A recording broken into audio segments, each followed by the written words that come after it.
Your Faith is Your Fortune by Neville Goddard, Chapter 26, Gethsemane. Then cometh Jesus with them unto a place called Gethsemane, and said unto the disciples, Sit ye here, while I go and pray yonder. A most wonderful mystical romance is told in the story of Jesus in the Garden of Gethsemane, but man has failed to see the light of its symbology, and has mistakenly interpreted this mystical union as an agonizing experience in which Jesus pleaded in vain with his Father to change his destiny. Gethsemane is, to the mystic, the garden of creation, the place in consciousness where man goes to realize his defined objectives. Gethsemane is a compound word meaning to press out an oily substance, geth, to press out, and semen, an oily substance.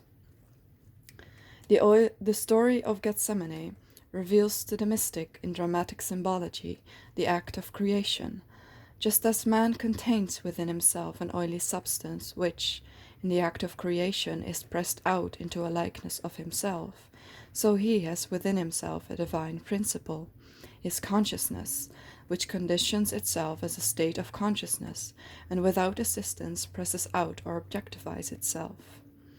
A garden is a cultivated piece of ground, a specially prepared field where seeds of the gardener's own choice are planted and cultivated.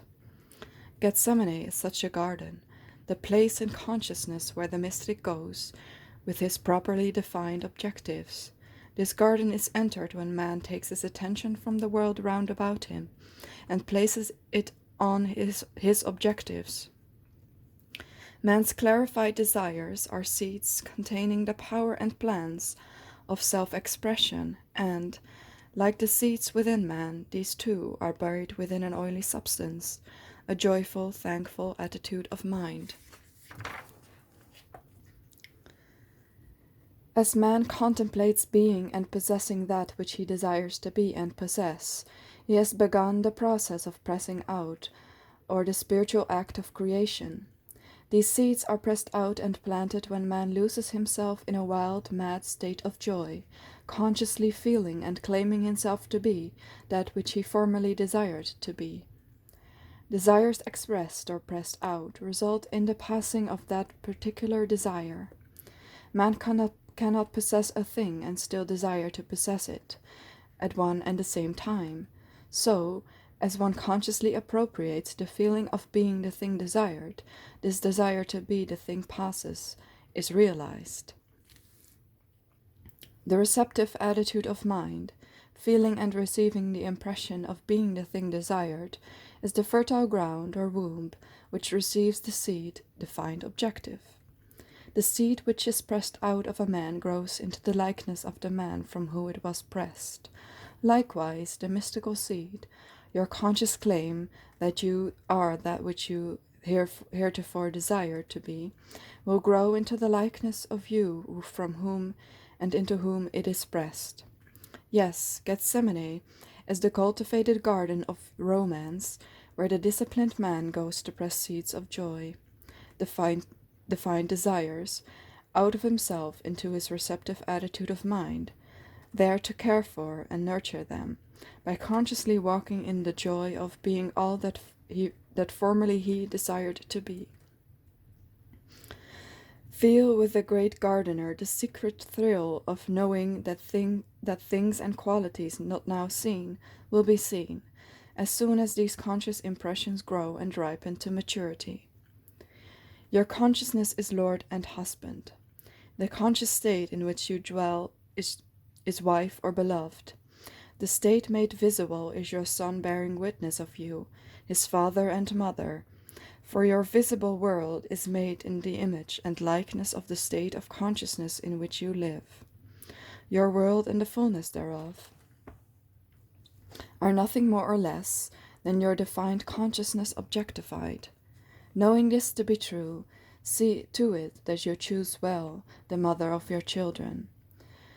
That conscious state in which you live, your conception of yourself. The wise man chooses his wife with great discretion.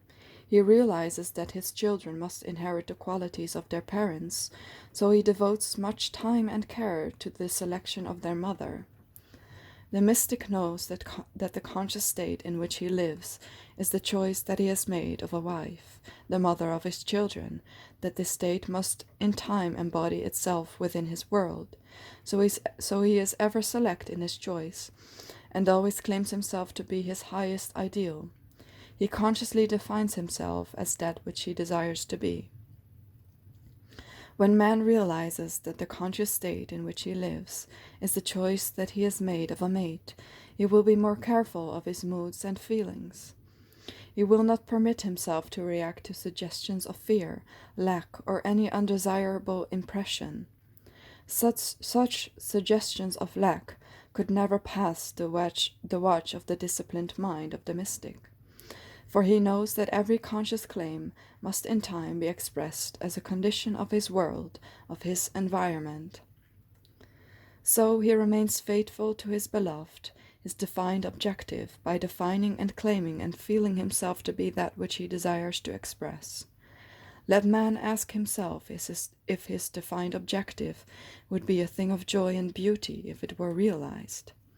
If his answer is in the affirmative, then he may know that his choice of a bride is a princess of Israel, a daughter of Judah, for every defined objective which expresses joy when realized is a daughter of Judah, the King of praise. Jesus took with him into his hour of prayer his disciples, or his disciplined attributes of mind, and commanded them to watch while he prayed, so that no thought or belief that would deny the realization of his desire might enter his consciousness. Follow the example of Jesus, who, with his desires clearly defined, entered the Garden of Gethsemane, the state of joy, accompanied by his disciples, his disciplined mind, to lose himself in a wild joy of realization.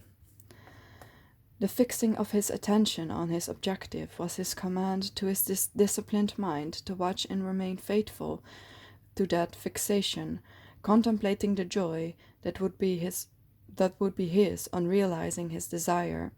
He began the spiritual act of generation, the act of pressing out the mystical seed, his defined desire. In his fixation he remained, claiming and feeling himself to be that which he, before he entered Gethsemane, desired to be, until his whole being, consciousness, was bathed in an oily sweat, joy, resembling blood, life. In short, until his whole consciousness was permeated with the living, sustained joy of being his defined objective. As this fixation is accomplished, so that the mystic knows by his feeling of joy that he has passed from his former conscious state into his present consciousness, the Passover or crucifixion is attained. This crucifixion or fixation of the new conscious claim is followed by the Sabbath, a time of rest. There is always an interval of time between the impression and its expression, between the conscious claim and its embodiment. This interval is called the Sabbath, a period of rest or non-effort, the day of entombment. To walk unmoved in the consciousness of being or possessing a certain state is to keep the Sabbath. The story of the crucifixion beautifully expresses this mystical stillness or rest. We are told that after Jesus cried out, "It is finished," he was placed in a tomb. There he remained for the entire Sabbath. When the new state or consciousness is appropriated, so you feel by this appropriation, fixed and secure in the knowledge that it is finished, then you, too, will cry out, "It is finished," and will enter the tomb or Sabbath, an interval of time in which you will walk unmoved, in the conviction that your new consciousness must be resurrected, made visible. Easter, the day of resurrection, falls on the first Sunday after the full moon in Aries. The mystical reason for this is simple. A defined area will not precipitate itself in the form of rain until this area reaches the point of saturation. Just so the state in which you dwell will not express itself until the whole is permeated with the consciousness that it is so. It is finished. Your defined objective is the imaginary state, just as the equator is the imaginary line which the sun must pass to mark the beginning of spring. This state, like the moon, has no light or life of itself, but will reflect the light of consciousness or sun. I am the light of the world, I am the resurrection and the life. As Easter is determined by the full moon in Aries, so too is the resurrection of your conscious claim determined by the full consciousness of your claim, by actually living as this new conception. Most men fail to resurrect their objective because they fail to remain faithful to their newly defined state until this fullness is attained. If man would bear in mind the fact that there can be no Easter or day of resurrection until after the full moon, he would realize that the state into which he has consciously passed will be expressed or resurrected only after he has remained within the state of being, his defined objective, until his whole self thrills with the feeling of actually being his conscious claim, in consciously living in this state of being it, and only in this way will man ever resurrect or realize his desire.